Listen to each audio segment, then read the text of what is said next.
We love them. Yeah, they're great. All right, we're about to get started.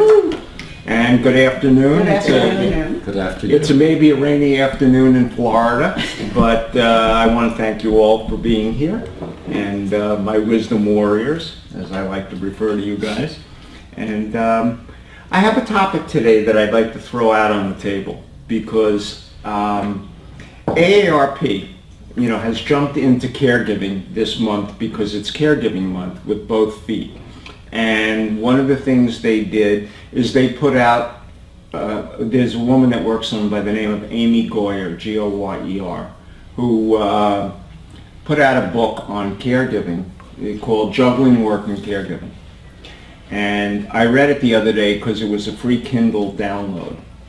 And I'm reading it, and she talks about all the stuff that you'd expect to see, all the statistics that have come out of everything in the last couple of years. And then she talks about how employees can deal with caregiving. Well, if you have to be close to your mother, request a transfer, do telecommute, and all of this stuff. And I was with Brenda yesterday. We were discussing the subject because she had read it also. And we came to the conclusion that the broad people that aren't making $75,000 a year, which she was talking was I just looked it up before I came, the average median working income per household is about $44,000, maybe 2 kids, et cetera, et cetera, et cetera. And I then went out on the internet. I spent time last night, and there isn't anything written for caregivers that don't have money. And, all of the things that you're supposed to try and do presume that you have money. Mm-hmm. And that's not the case for a large majority of this country.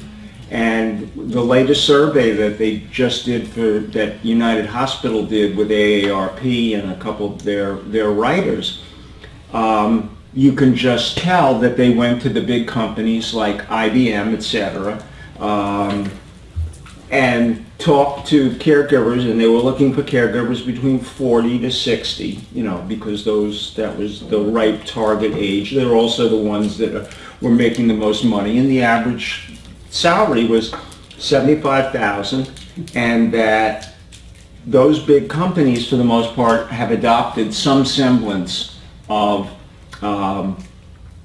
recognition of the caregiver in terms of flex time, whether you can take FMLA, Family Medical Leave Act, telecommute, work 4 days, take the 5th off because you work, 40 hours in 4 days, and then take Friday off or Monday off so you can have a 3-day weekend. And I was thinking, how do people that work at Walmart do that? Yeah. How do people that are working for a company with the typical 25 and under employees say, well, my mom's in big trouble in Phoenix and I'm here in Pittsburgh, and they don't have an office that you can go work at there.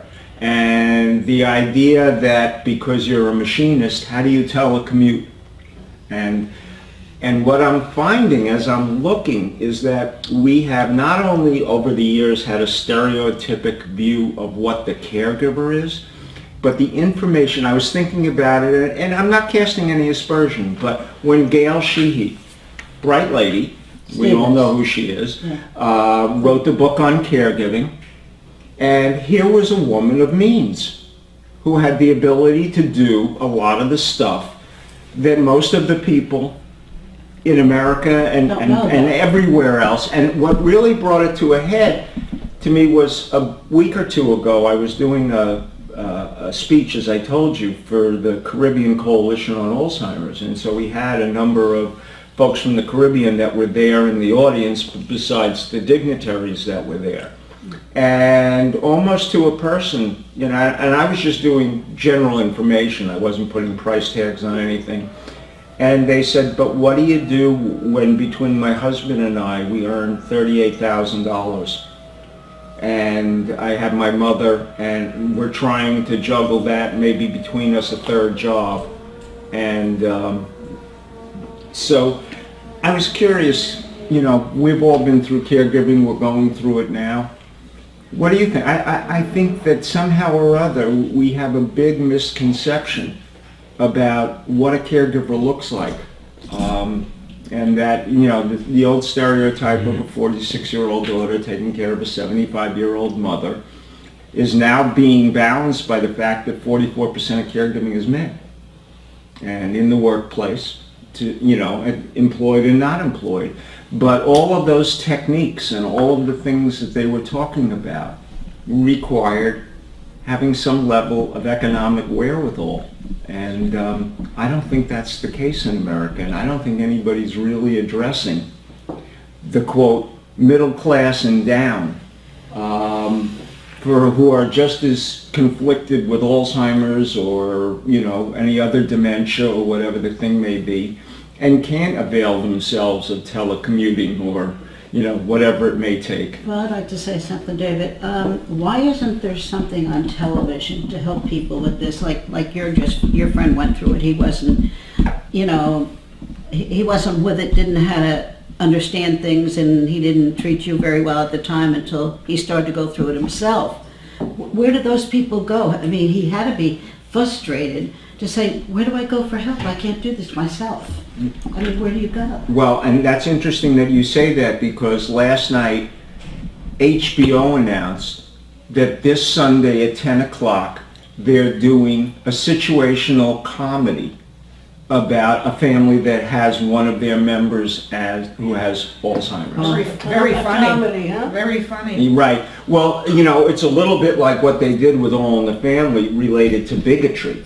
And I think they figured that if it was too somber or too straight, there wouldn't be an audience, so that if you can kind of begin to introduce the subject with a laugh surrounding it, that maybe that will be, quote, entertainment or edutainment or whatever. But I mean, On the other hand, why HBO? That's something you pay for that doesn't reach thank you. All right, and see, that's exactly what I'm talking about. The help, not there. You live in public housing, You don't and you're not sitting with all of the apps on your cell phone. You don't even, if you're lucky, have a cell phone or a TV that's done anything more than hook up to a basic, cable. That's what, and in most of the housing in New York was built so long ago, they certainly didn't retrofit it with cable. So it's still dealing with rabbit ears. And I think that to a large degree, we cater our caregiving to an upper echelon of what might be the top 25% of the country economically, and have completely overlooked the fact that a good percentage of this country is Hispanic and Black. They don't make that kind of money. They don't have job availability, et cetera, et cetera, et And cetera. they don't have the education either. And that's another thing. If you read Amy's book, it is not written for somebody that had to go to work in the 5th grade. Mm-hmm. It's written for somebody that has a college level education. And that's a big presumption. I think a lot of these situations, people go on the public dole. If they're in the lower socioeconomic areas, they can either keep the individual who's afflicted at home with someone of the family, or they look to outside help from the government. And I assume that's the state or the federal government. Well, that's true, but what do you think the federal government does?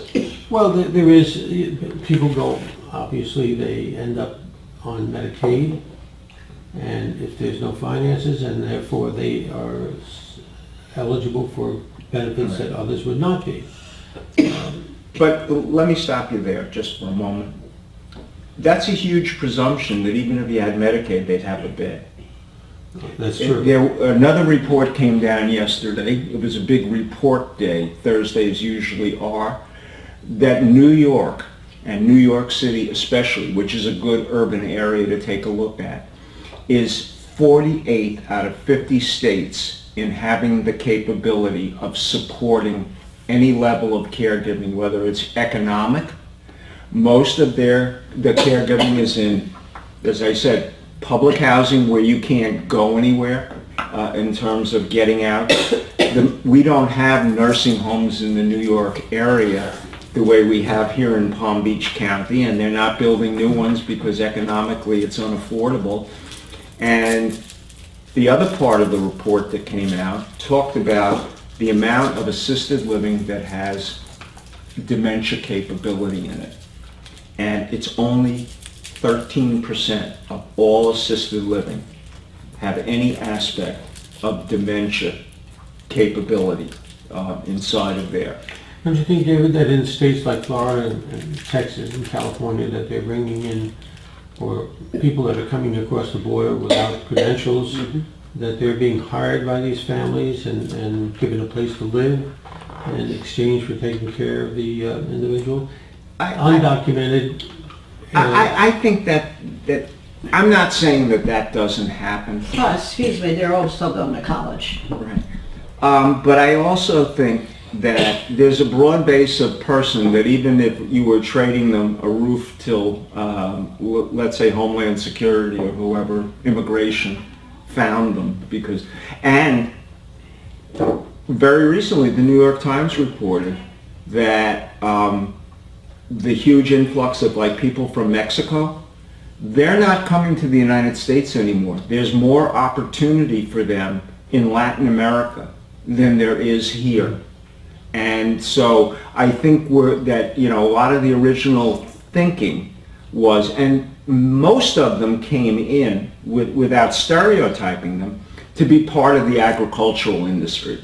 All right, they were the people harvesting and doing and running the big farms and making minimum wage. We go all the way back to Cesar Chavez when we had the big political upheaval about how poorly we even treated that level of immigrant. But and then to expect somebody to be able to deal with your loved one with dementia or cancer or heart, it's one thing if you sit in the chair just to keep an eye on them, but what would we expect of that immigrant? As it is, the ones that we see inside of the home health care system only have 4 or 6 hours of training, and it certainly doesn't equip them. So I think that we in this country have decided who are the caregivers. And if you look at 50 million caregivers, and those numbers are just climbing, and even if they're off by 10%, if it's 45 or if it's really 55,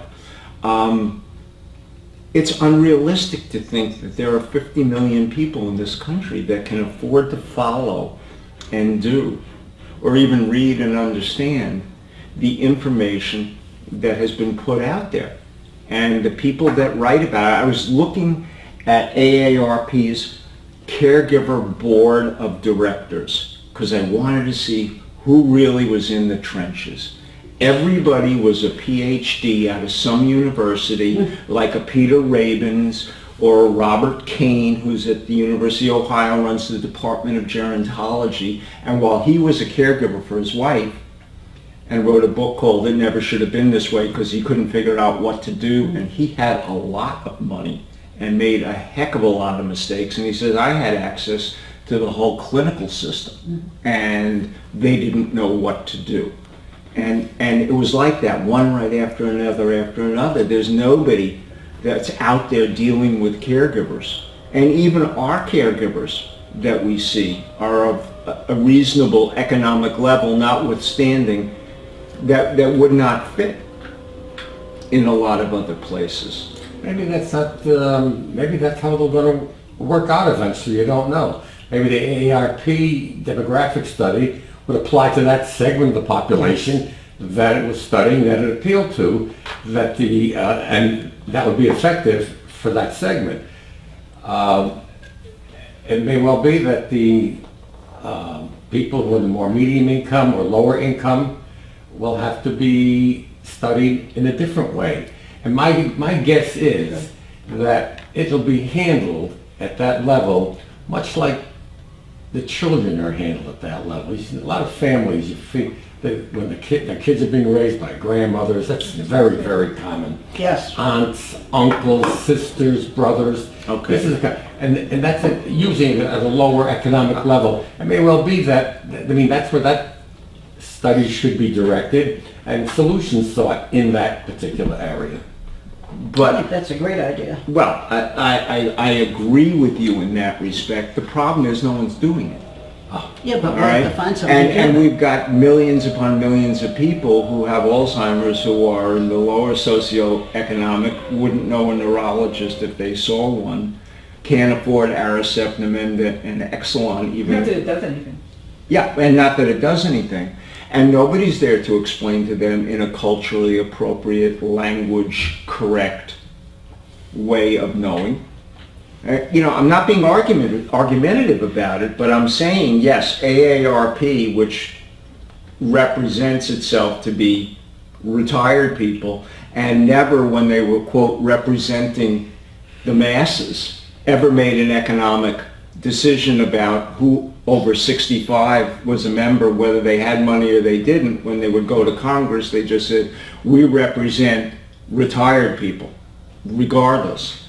And now, as they try and promote themselves, in the caregiver era, they've gotten a little more elitist. Good.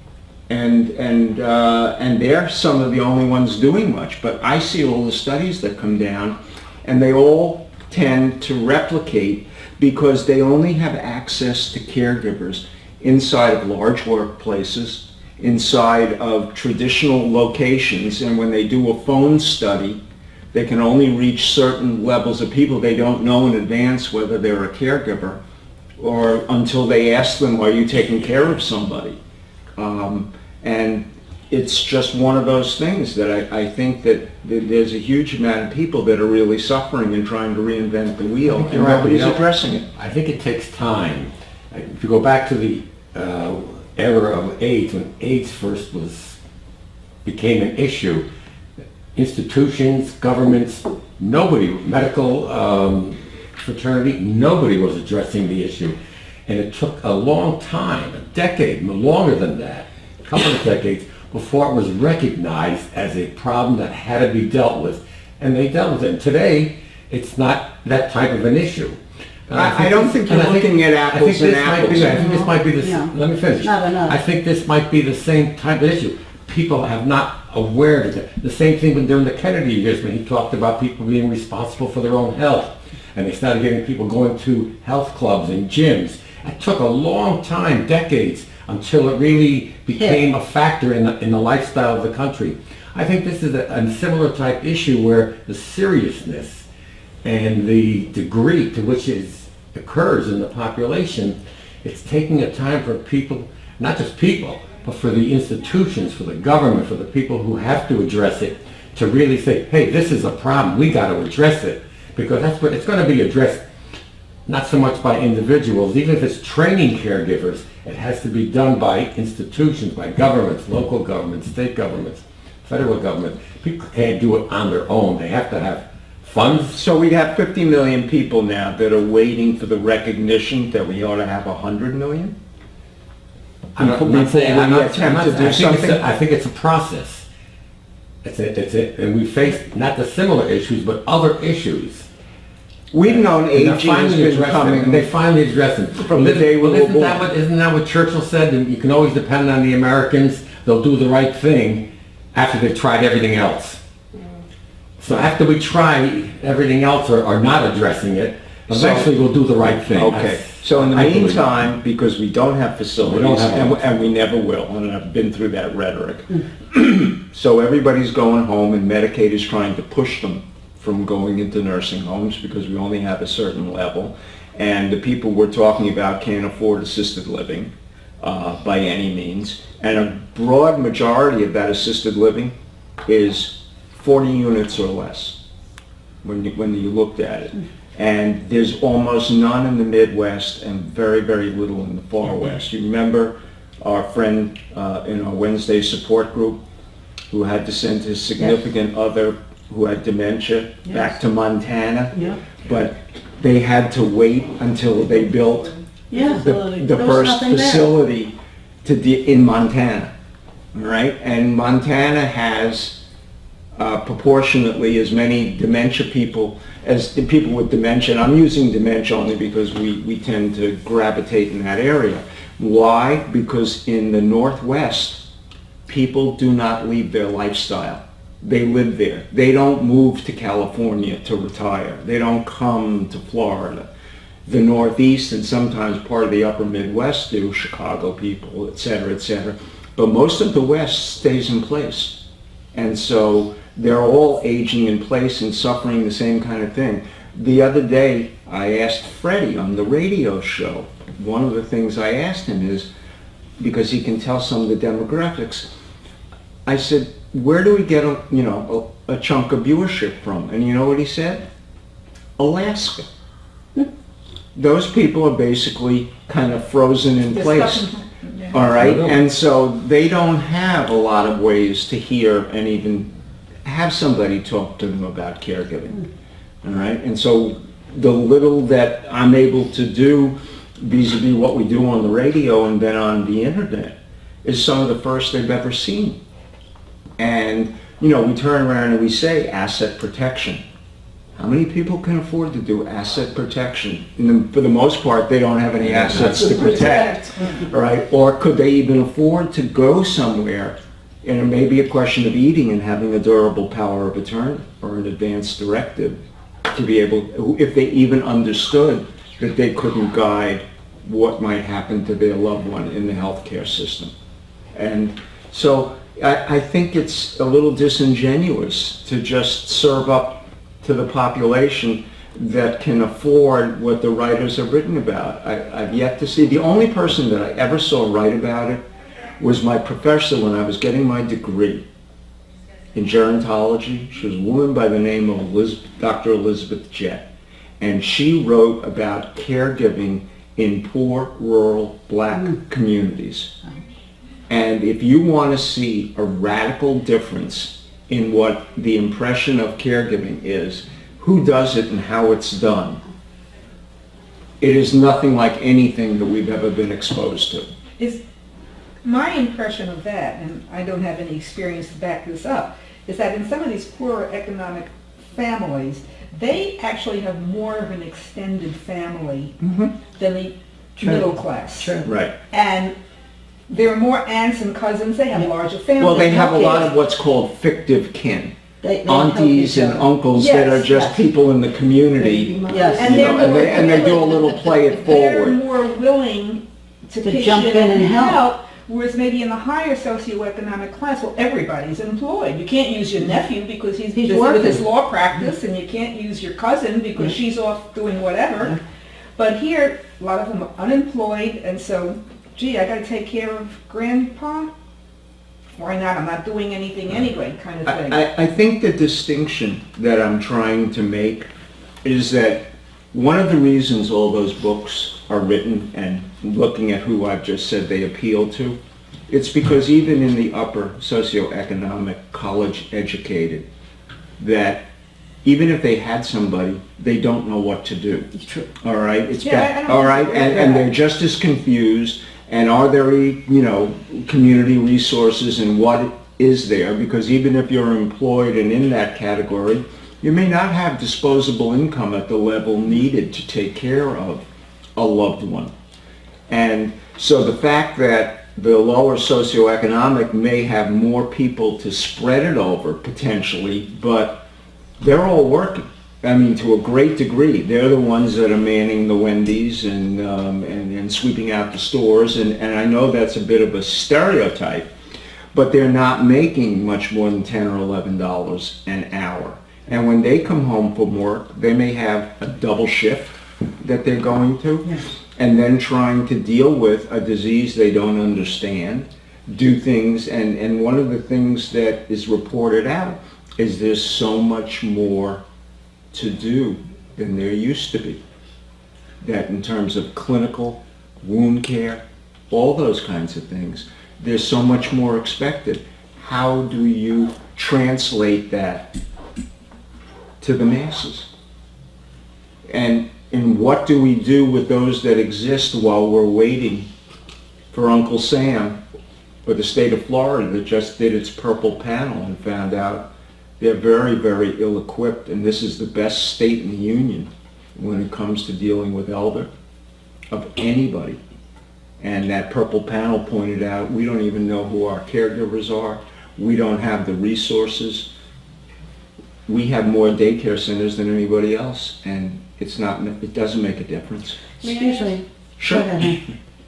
I just wanted to ask you this. We were discussing the fact that there are people that can't afford to have help with their loved one, and there's nobody to help them, there's no funding, there's no nothing for them, and these people, the caregivers, die.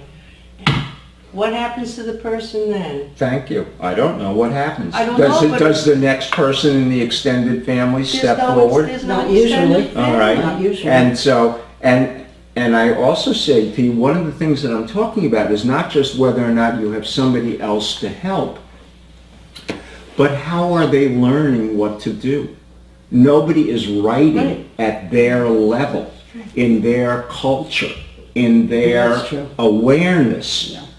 of how to do this. We've written for the landed gentry, so to speak.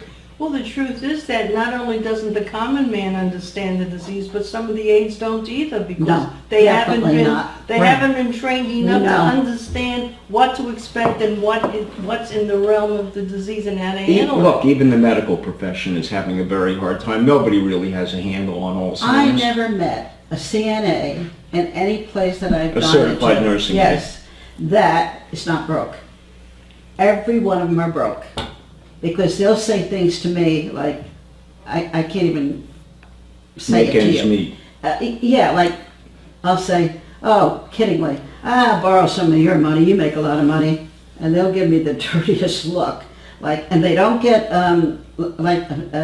medical insurance. Now, the company I'm with now, which is fabulous, and they are strict. They're from way up Lake Worth, I'm not gonna say the name. And I have a gal coming in to help me now. And it was done with a grant. I didn't realize that at first.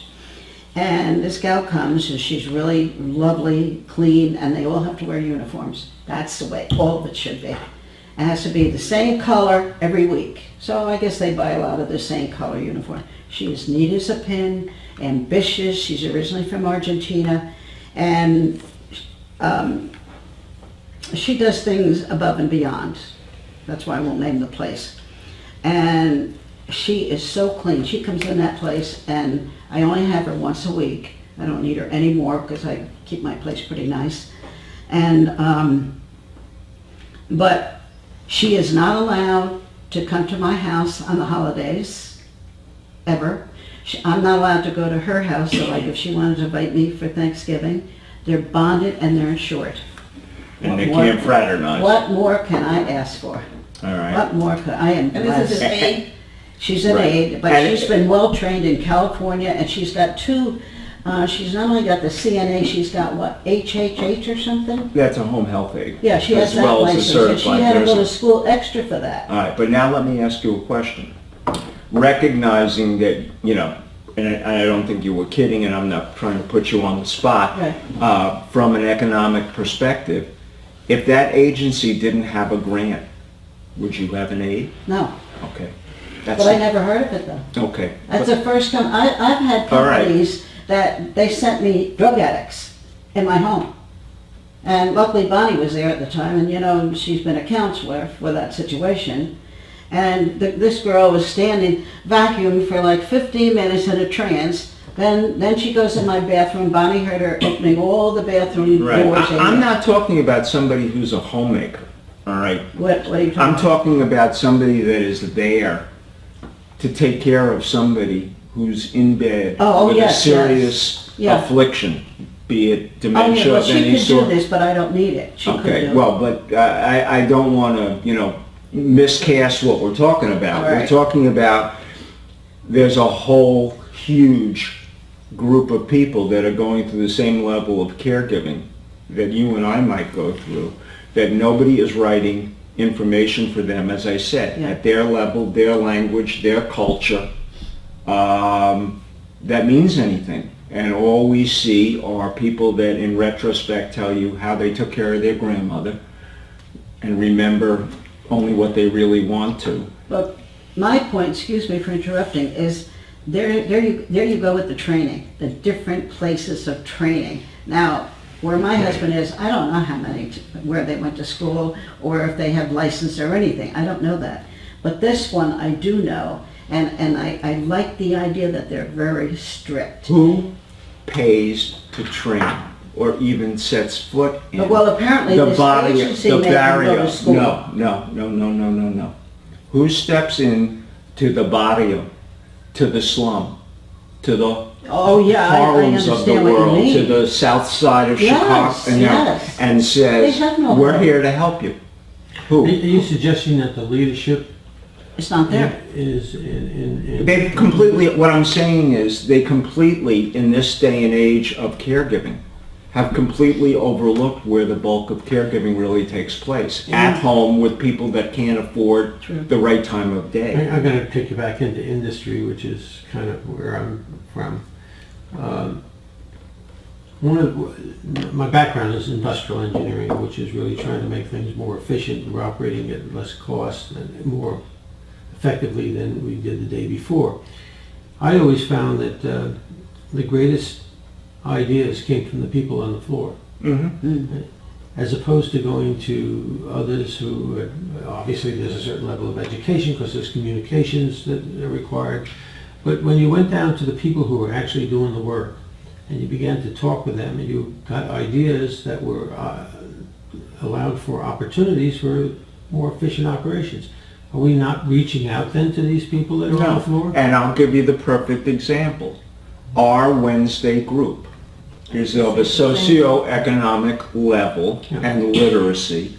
So, and the other caregivers that have been through what, just as we took in a few new people the other day, all right, we're the floor, all right, and we're dealing with an individual to try and bring them along. Yeah, like Penny. Where do you find the floor in lower socioeconomic We don't. caregiving? We don't. We That's don't. not And out there. that's the point I'm making, that we have abandoned Yes. the bulk of where Sad. caregiving occurs. And when you say we have abandoned it, are you talking about the administrators of our government? Or are you talking about the Well, I don't. academic? Where do you point the finger?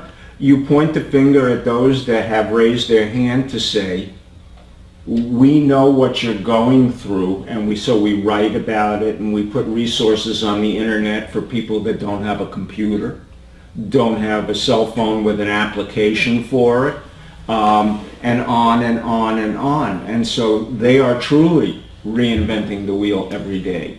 Should we, David, be going out, reaching out? I don't necessarily mean you, but Well, should we be reaching out to people in the real lower social? Well, and that's part of why I got involved with this Caribbean Coalition. I say churches could get involved in something. Right, like but the this. problem is, unless the churches I don't think they do.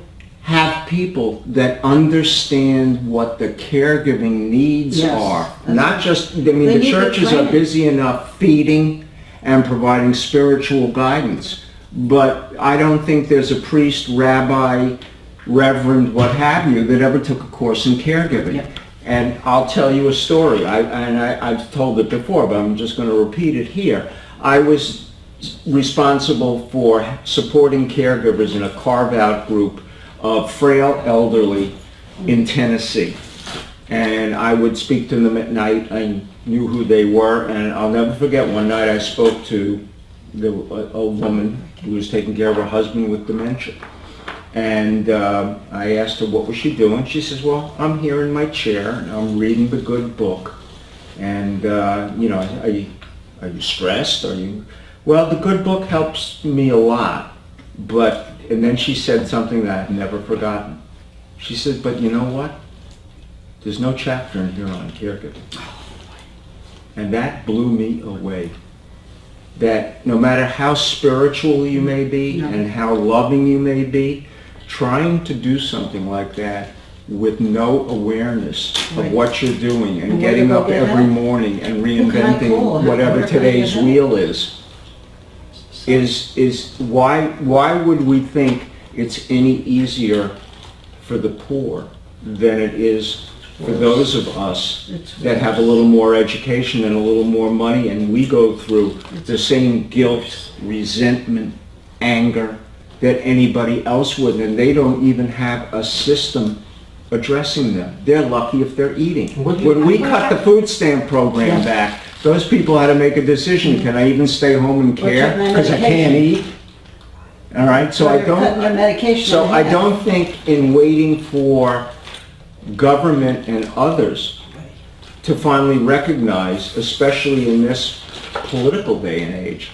I mean, all we did was fund for what, $50 million a genome study for the brain. So what do you see?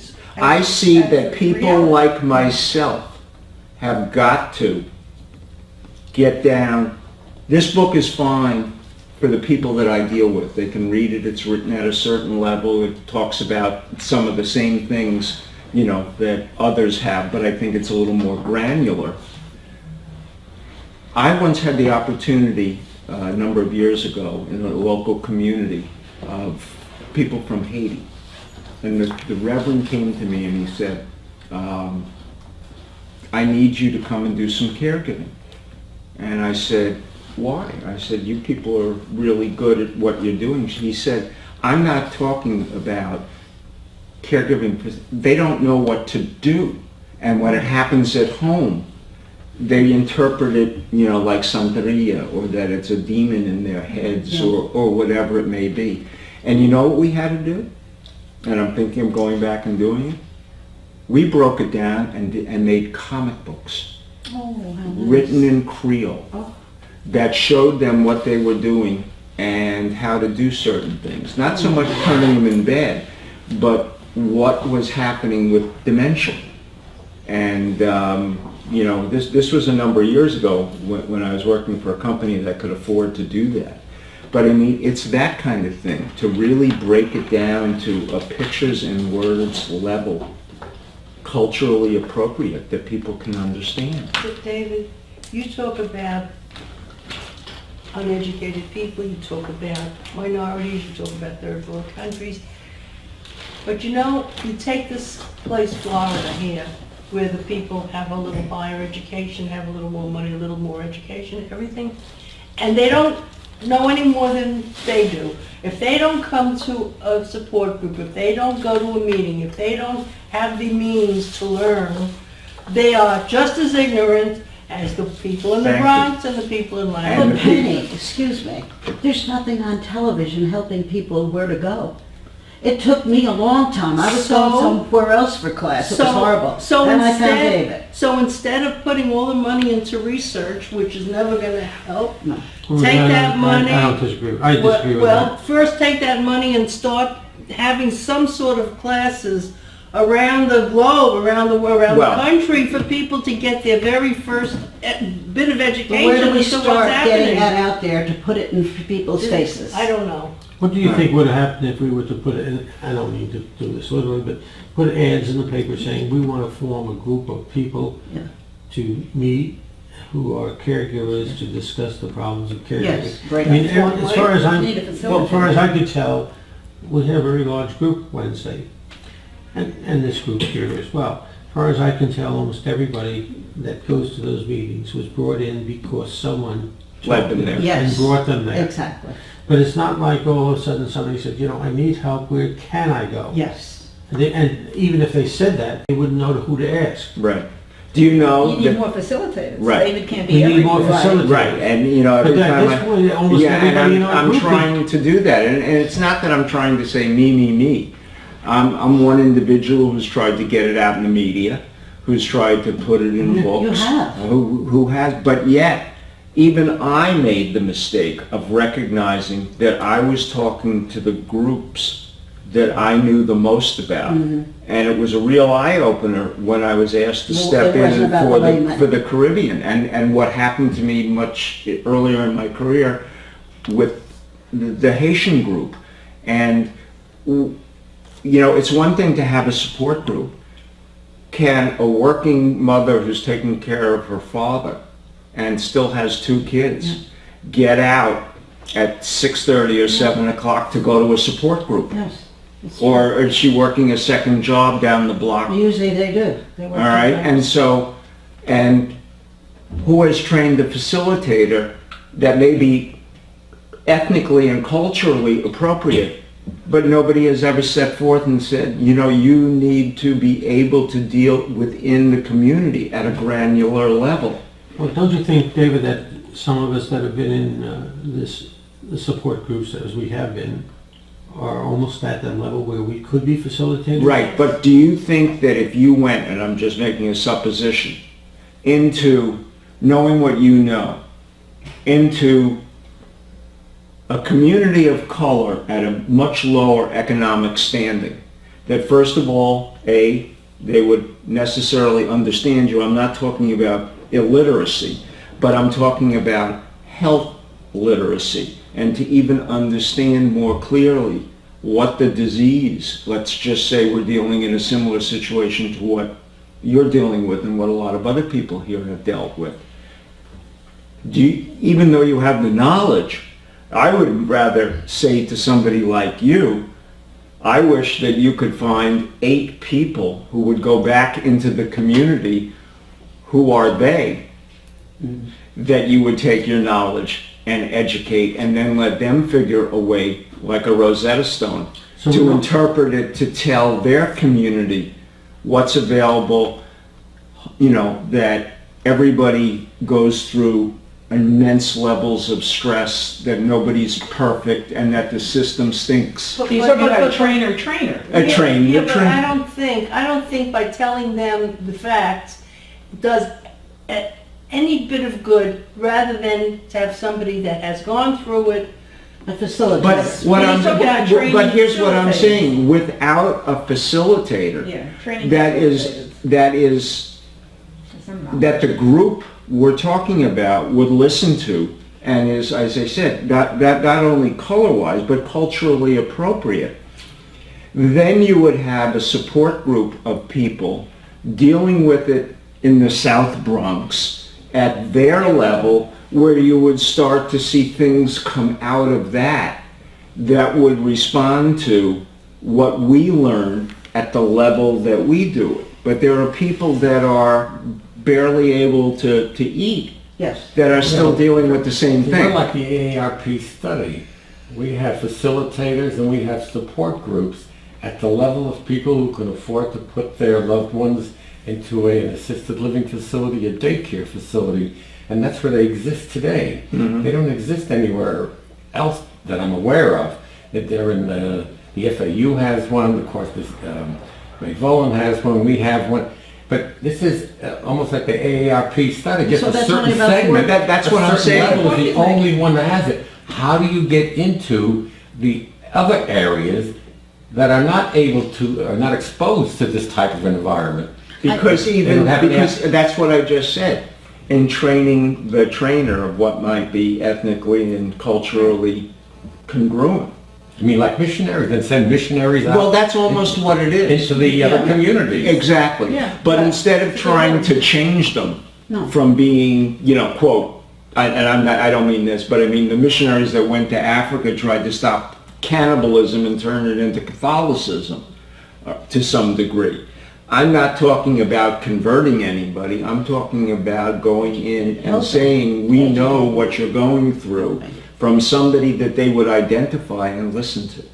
Well, I think the only way See, you Freddie can do has that- somebody that's on the air that speaks to the Haitian community. Oh, that's what I was going to mention. But All they right? need to go into And he churches. has a huge following. The Haitian churches, go in there and start. All right, and if he ever were to say to people, you know, those of you that are suffering with a Yeah, loved one and they that don't has, understand. and even if he said the demons in their head or whatever, but I have a place that you can go to where you can learn a little bit Yes. more, and so that maybe you can have a little peace too. Right. And Yes. but we haven't found that level of individual that talks to those kind of communities, that does anything but, quote, kind of entertain them or whatever it is that that particular person is talking about. You will find very, very few people on the air talking about caregiving. I may be one of a handful of people. Yeah, but you On can't the- do it all. Well, I understand that, but what I'm saying is part of my responsibility, and that's why I put this out there, was to say that we have really overlooked about 80% Yeah. of the people that need caregiving support because we can only see it a certain way. And that people have forgotten that there are people suffering with the same, I mean, with 5.5 million people that just have Alzheimer's, it's not all happening in the upper 25%, all right? And so where is it happening? It's happening across the board. I have read articles addressing the issue of caregiving. I've seen it in magazines. I've seen it in newspapers. It is out there. It's getting out there. You don't see a lot of them, but there was a point in time where you saw it. You never saw it. How many But of we are you seeing know who more puts of it it? in? And I think the more we see it, Right. I think it's going to build. I think it's a building enough. process. You know, I don't love know if we have enough your time. optimism, but how many people in communities like that sit down and read even the old Life magazine? Forbes is the one that puts a lot of. But they All don't right. read that. Do you think in Spanish Harlem they're coming home and reading Forbes? That's what I think. I Not agree being with fortunate you either, that then? even though priests, ministers are very busy with their other things, I think they reach out to Yes. the population. Yes. And I really think that But- we have to in some way get to these leaders and say, you don't have to do it, you've got enough Yeah, on we'll your do plate. But you've got to find people within your community Yes. that could help you with this. Yeah. Yes. And see if you can develop a core True. of people that will find Now, some there's an training for. interesting grant, Yes, right, exactly. Exactly. all right? That's terrific. But that's the point I'm making, is that somebody is a touchstone back into those communities that has, They're spiritual leaders, they're very Yes. religious. whether it's spiritual leaders or the people that run Yes. the soup kitchens or, Yeah. whatever it may be, to say, I know that you got your father at home. I know that your wife had a stroke. And, while you come here for food because it's sustenance, is how can we help you? Deal with your issues. Yeah. At least emotionally try They and got deal that in with Del your Rey, the issues. soup kitchen. They got it. They got They it have them in everywhere. Morton. People are starving all over this They are, country. but- And we have seen a real degrading of the middle class. And that was always the support. It was, and the businesses that we have as they grow and look at the large businesses now that are going part-time Yes. with so many of their workers, so they don't have to offer benefits. Right. And how many people that worked in the auto industry watched their benefits and their pensions and everything else disappear? I mean, just as a for instance. And now, those same people are facing the same thing that our aging world and that we face in the company towns and the places where they're aging in place, and don't have anybody even giving them a glimmer. Is there any way of introducing this concept into universities, maybe with PhD students, and say, look, as your PhD thesis, Yay, great maybe idea. you can, Do you think they can give, here's the problem. Most of the research that is done by PhDs, when you look at the group, the size, the N equals, it's 800, it's 1,500, it's 2,000.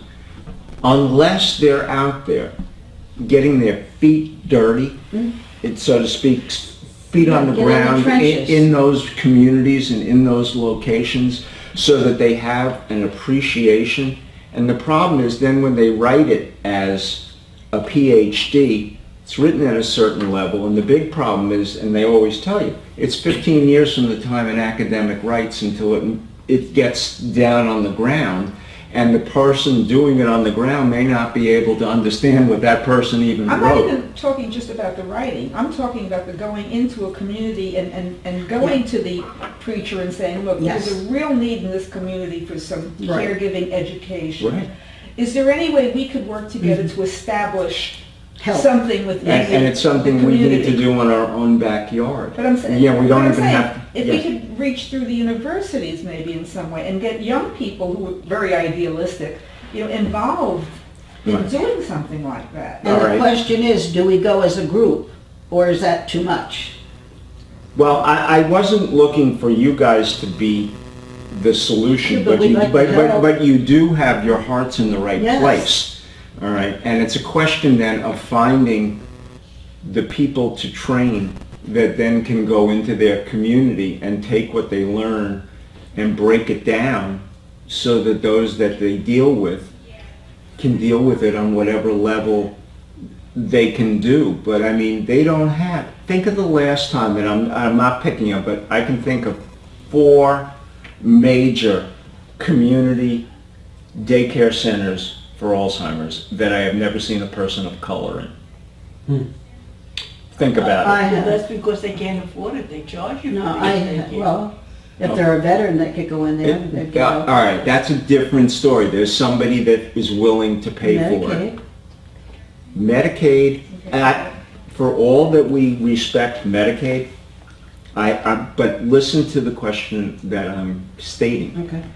In most of the facilities that we know about, et cetera, have you ever seen a person of color except that they are working there? Yes, I have, in our place, and where my husband is. Okay, that's a big exception to the rule. It is, because I Okay. haven't seen it in other places. Right. And so that's the point I'm making, and whether or not you can even afford it. But think of everybody that's home doing what we get so frustrated with. And when it reaches that crisis point, they don't have an ALF or whatever to be able to turn to. Why do you feel they're not in the, senior center type thing, like a Mayvolan type Yeah. thing? A, I don't even think they know that they exist. B, I don't No, think... that's true, because And I they've don't never think, been I on don't think they television. necessarily feel that they're comfortable there, that they would be my accepted guess. there. That would be my guess, to be reluctant to go there. Exactly. And so we've only built facilities for a certain level of person, and we have completely overlooked kind of the rest of the community, The poor people. and they're suffering just as much. I mean, I'm not trying to get on a soapbox and crusade. I just became immensely aware of it when I just watched the way the AARP and the book that they were sponsoring by this Amy Goyer. And here was a woman that's a writer and very well educated, so she had the ability when mom was in Arizona to get another job or telecommute or... How do you That- get, how do you get her book? Do you have Kindle? No, Okay, well, it's an ebook, and you can get it for free. okay. Just go on out and look for juggling, work, and caregiving. Okay. David, you sat down here and you threw out a problem, okay? You got some very good answers from all of us. Yes. And we still didn't get anywhere. Well, How do you get off the ground here? Everybody here is willing to help. Jump in and help. Yes. well, How then do we I do would it? say that in the next couple of weeks, I will put together a list of minority churches, all Okay. right, and that are within a X mile circle from here. And everybody can make a phone call to the pastor, reverend, whoever it may be, Okay. and Me too. indicate that we would like to help educate Right. some of their members who could then be in a position to do ethnically, culturally appropriate caregiver But support. before we do that, we have to meet with you and get an outline of how to approach this problem and Yeah. what to say. You have to help Well, us. I mean, I can script it, but I think every one of you, speaking from the heart, say, we know you're having a problem because we are. Yes, yes. And we'd like to help. Yeah, we're in the same All right, and we have the situation. capability of educating some of the basics in caregiving, not just direct clinical care, but how does the caregiver emotionally survive all of this and deal with it, all right, which is part of your ecumenical Well, charge. are So we to looking to get them as a group to come to meetings, or are we asking I them think to what come we're looking here, to or what do are we is doing? create a small cadre of people within each of those churches that gets trained using a program like this, but geared down, not because they don't have the intellectual level, but to take it, because the resources that we talk about may not be available. But the church is certainly there to have a support group in. You're asking for them to act as a facilitator within their church, Exactly, and to create something there. exactly. And if Would you it be create, a better way to find, I'm sure they're Let- available, let find a them list meet of the us. churches with their I'll do pastors that. and send a letter out to them explaining what our interest is, and Right. if they're interested. We're here for And the members of See, their now that's something congregation that the addressing. Quantum Foundation in Palm Beach should write a grant for. Why shouldn't they? Where They've are written they? grants for social workers to supposedly facilitate the caregivers that were all you at the Where is institution. Quantum? Where is it? Oh, Quantum is Lakewood? in Boynton Beach. oh, boy. And they're a very large, county-wide, Where are they? they're in Boynton. How about giving us the information? I don't know the exact physical address, but I mean, they give grants out. They were the ones that gave the grant to where we were so that social workers could come back in and educate you folks when you decided that wasn't what you wanted. And as of this moment, there's no caregiving going on because they didn't know how to do it. Nobody trained social workers to do caregiving, even for the people of our category Well, of status. how educated is Quantum? Quantum is a grant-making organization, just like the Robert Wood Johnson So who- Well, Foundation. why can't, but why Just can't pick we out go there? applications. Why do you write a grant proposal? All Why right, can't we go? because you have to write a grant The for grant it. proposal. And- All right, then you can write the grant, and Oh, we'll thank you. all go. I'll do that in between. Right. But Just to write a letter saying this is what No, we would that's not like a- to do. that's not asking You know for what I a mean? grant. all right, but the point is, Right. we came out of here, I think, between the seven of us, with a recognition that what I threw on the table to begin with is that there are so many, and I don't mean this in a racist sex, that are below us, that do not have the opportunity, even though they're dealing with the same problem, to have the benefit of education and support. And I think that probably the church is the touchstone Yes, in those yeah, communities that's number to one. start with. Yes. And I think that it's eminently correct to go that route. And if we put a little team Yeah, together, then I have no problem working on putting them together to educate them. And I think it's worthy of a grant. I think we've dealt with too many white people in this community. Okay, I well, don't think it we should be make a limited call. just to, I think we should include any. Any socioeconomic Right, category. more economics than. Right, than- exactly. But Yeah, I I mean, think color that's- We actually background. go to a housing, what do you call it, community and. public housing. Not public housing, No. like Coral Lakes or whatever you call it. Development. A development and actually Oh. start in a development. They have- I know, but now you're not talking about the people that we're talking no, about. we're trying to give grants. That's- We're talking about the people that live over the store and, you know, Development. are, Pauline, by the way, when she was up in New York on Long Island, was, I don't know how she could talk to it better than I certainly, but she was approached to put together some kind of a program dealing with alcoholic recovery, people in alcoholic recovery. And it began with only a couple of people showing up, and all of a sudden it expanded beyond and beyond. And those who came were very reluctant participants until they first met. and that's different than AA. Yes, but when they met, and this was done by, one of the politicians there, who I think was a senator, she may have talked Right. to you a little bit about it. When this thing started to really roll, and that's like after the first meeting, there were more and more participants, Because word of mouth, as with best. us. right. I mean, all of a sudden, we're up to 20 you've seen the way our groups grow. growing. All right? Yeah. And why?